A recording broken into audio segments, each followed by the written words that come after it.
پھر آپ نے ارشاد فرمایا، اپنی محبت کا اظہار کیا، اپنے پیار کا اظہار کیا۔ فرمایا میرے صحابہ، جو میرے نوازوں سے محبت کرتا ہے وہ مجھ سے محبت کرتا ہے، جو ان سے پیار کرے گا گویا وہ مجھ سے پیار کرے گا، جو ان کا احترام کرے گا گویا وہ میرا احترام کرے گا۔ ایک حدیث میں تو یہاں تک فرمایا میرے پروردگار میں اپنے نوازوں سے پیار کرتا ہوں، میں ان سے محبت کرتا ہوں، میرے پروردگار تو بھی ان سے محبت فرما، اللہ تو بھی ان سے پیار فرما۔ آگے پھر دعا بھی ارشاد فرمائی، میرے پروردگار جو ان سے محبت کرنے والا ہوگا، جو ان سے پیار کرنے والا ہوگا، جو ان کا احترام کرنے والا ہوگا، جو ان کی شان کو ماننے والا ہوگا، فرمائے میرے رب جو ان سے محبت کرے ان کے صدقے میں آپ بھی اس سے محبت فرمائیے۔ حضرت حسن کی محبت سے اللہ کی محبت بھی مل جائے گی، اللہ کے رسول کی محبت بھی مل جائے گی۔ امام حسن کی محبت کی وجہ سے اللہ کے رسول کی محبت بھی ملے گی، اللہ کی محبت بھی مل جائے گی۔ ان سے پیار کرنے والوں کے لیے اللہ کے نبی نے خود دعا دی ہے، ان کا احترام کرنے والوں کے لیے اللہ کے نبی نے خود دعا فرمائی، میرے پروردگار جو ان سے محبت کرنے والا ہو، ان سے پیار کرنے والا ہو، اللہ کو بھی ان سے محبت فرما۔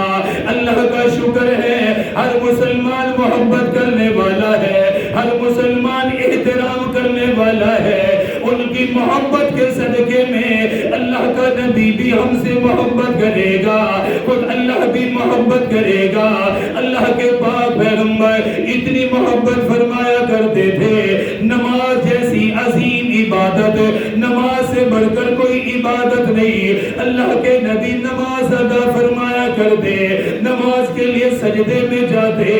سارے جانتے ہو سجدہ کرنا کتنی بڑی عبادت ہے، سجدے میں اللہ سے ملاقات ہوتی ہے، سجدے میں اللہ سے بندہ کلام کرتا ہے۔ پھر سجدہ بھی نبیوں کے نبی امام الانبیاء کا ہے، اس پاک پیغمبر کا سجدہ ہے جس کے سجدے کی وجہ سے ساری زمین کو قرار آ جایا کرتا تھا، زمینوں کو قرار آ جاتا، پہاڑوں کو قرار آ جایا کرتا تھا۔ وہ پاک پیغمبر جب سجدے میں جاتا، کبھی امام حسن آپ کی پیٹھ پہ سوار ہو جاتا، کبھی امام حسین آپ کی پیٹھ مبارک پہ سوار ہو جاتے۔ آپ کبھی بھی سجدے کے لیے انہیں ہاتھ سے نیچے نہیں اتارا کرتے، اشارہ نہیں فرمایا کرتے تھے، بلکہ سجدہ لمبا کر دیا کرتے، سجدے کی تسبیحات لمبی کر دیا کرتے تھے۔ میرے نواسے اپنی مرضی سے سوار ہوئے، اپنی مرضی سے ہی نیچے اتریں گے۔ جب یہ شہزادے پیٹھ مبارک سے نیچے اترتے تب اللہ کے نبی سجدے سے اپنا سر مبارک اوپر کیا کرتے، جب تک یہ سوار رہا کرتے آپ سجدے کی حالت میں ہی رہتے، اللہ کی تسبیح بیان کرتے ہی رہتے۔ منبر پہ تشریف فرما ہے، مسجد نبوی کا منبر ہے، صحابہ اکرام کا مجمع ہے، عظیم مجمع بیٹھا ہوا ہے، اللہ کے پاک پیغمبر واضح نصیحت فرما رہے ہیں۔ اسی درمیان امام حسن امام حسین حضرات حسنین کریمین آ گئے، لڑک پن کی حالت ہے، چھوٹی عمر ہے، لمبا کرتا پہنا ہوا ہے، لمبے کرتے کی وجہ سے زمین پہ گر رہے ہیں۔ اللہ کے نبی سے رہا نہ گیا، اللہ کے نبی سے دیکھا نہ گیا، اپنے منبر مبارک کو چھوڑا،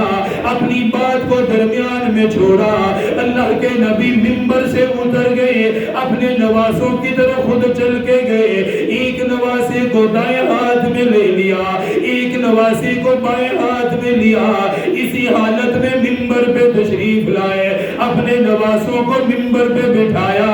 اپنے پہلو میں بٹھایا، اسی حالت میں صحابہ کو خطبہ دیا، اسی حالت میں صحابہ کو باز کرتے رہے۔ صحابہ فرماتے ہم نے دیکھا اللہ کے نبی باز کرتے کرتے کبھی امام حسن کو دیکھا کرتے، دیکھ کر مسکرانے لگ جایا کرتے، کبھی بات کرتے ہوئے اپنی بائیں طرف توجہ فرماتے،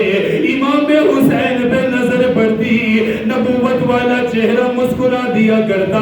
نبوت والے چہرے پہ مسکراہٹ آ جاتی۔